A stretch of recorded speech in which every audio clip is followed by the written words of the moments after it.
Our liberty versus equality U.S. political spectrum is more accurate and less divisive. Still, some prefer the traditional spectrum. Why? What are their objections? How do we respond? The Political Spectrum Part 3. Questions. Welcome to Into the Desert, exploring the wilderness of ideas. Don't forget to hit those like and subscribe buttons, and if you want to support our channel and our mission of encouraging discussion, not division, please join us on Patreon. The link is in the description. In the Political Spectrum Part 1, we looked at a common U.S. political spectrum spanning the far left, which focuses on equality, and the far right, which focuses on control. Yet this spectrum did not match the U.S. political landscape, had problems, and was divisive. In Part 2, we suggested an alternative view, one based on equality and liberty. If you haven't seen these videos, we highly recommend checking them out first and then come back. The links are in the description. Some have raised objections to the equality-liberty spectrum. Some object to removing communism, authoritarianism, and fascism. For example, there are communists, even a few in the U.S.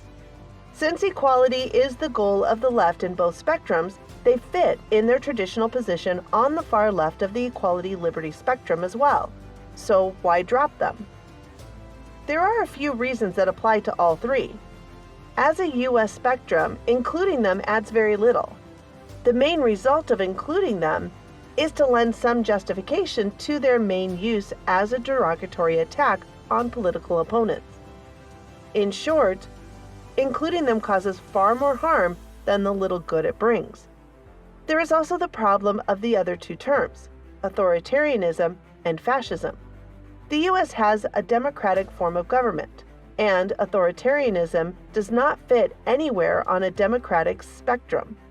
As for equality-liberty spectrum, it does not go on the left with its goal of equality, as it does not care about equality. It does not fit the right with its goal of liberty. So, if it is included, where would you put it? There's a similar problem with fascism. As a totalitarian form of government, one could place them on the far left near the other totalitarian government, communism.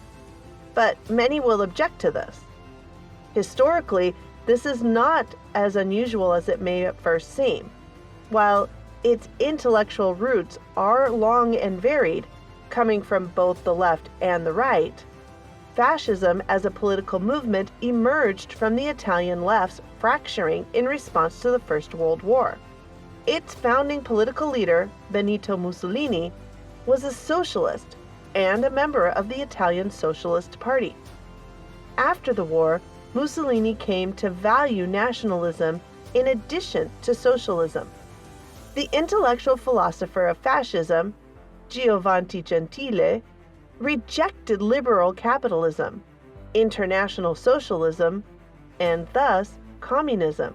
He wanted a new understanding of socialism, a national socialism. For some, this made it an alternative to both capitalism and traditional socialism. Still, it does not fit on the equality-liberty spectrum. As a totalitarian government, it certainly does not fit on the right with its emphasis on liberty.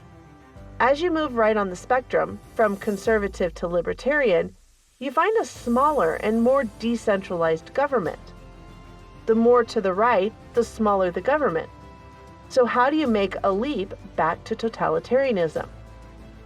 Likewise, its National Socialism, and thus rejection of capitalism, also does not fit the right. Another question would be how a group of socialists seeking to fix traditional socialism following World War I and rejecting liberty and capitalism end up with something on the right. Fascism, at least in its political origin in Italy, originated as a modified view of socialism, and thus, if it fits anywhere, it would fit on the left. But adding it gains you little in the U.S. spectrum and causes more harm than good. Thus, with no good reason to include them, all three are dropped. Another similar objection is what to do with racism. Where does it go? Sadly, like control, racism is found across the spectrum and, in fact, often exists independent of politics. Historically, in the United States, racism has been an integral part of the Democratic Party, whose support for slavery ended in the Civil War. Following the war, it resisted attempts to establish equal rights for blacks, and then, following the infamous Compromise of 1877, undermined Reconstruction by pushing Jim Crow laws. In the early part of the 20th century, the newly revitalized KKK became the de facto arm of the Democratic Party in the South. Democrats staunchly resisted Republican attempts to push civil rights until the 1960s, when, under the leadership of LBJ, enough Democrats changed their view to allow civil rights legislation to pass. This is not to say that racism exists only on the left. Sadly, it is found on both sides. But it is more difficult to maintain on the right, given that it focuses on the individual, as opposed to the left's focus on the group. Another objection is to liberty being the value on the right, opposite the left's equality. The objection is that while the right does value economic liberty, the left values personal liberty. Granted, any one-dimensional spectrum will have issues. While liberty works well as a counterbalance to equality, it is not perfect. Still, the left pushes for larger and more centralized government, which by definition comes at the cost of liberty. Liberty is more accurate and less demonizing than control. So one question would be, if not liberty, what? So a U.S. political spectrum based on equality and liberty meets the goals we set out to achieve. It is more accurate and less demonizing than the more traditional spectrum of equality and control. Using it as a basis for political discussion should lead to a better understanding of various views and lower the current overheated nature of political debate. So what do you think? Do you agree that an equality versus liberty spectrum makes more sense? Do you disagree? Do you have a better suggestion for the defining value of the right other than liberty? Tell us why in the comments. We do read your comments and often post replies. If you made it this far, consider watching one of our other videos and supporting our channel on Patreon. Thank you for watching Into the Desert, exploring the wilderness of ideas.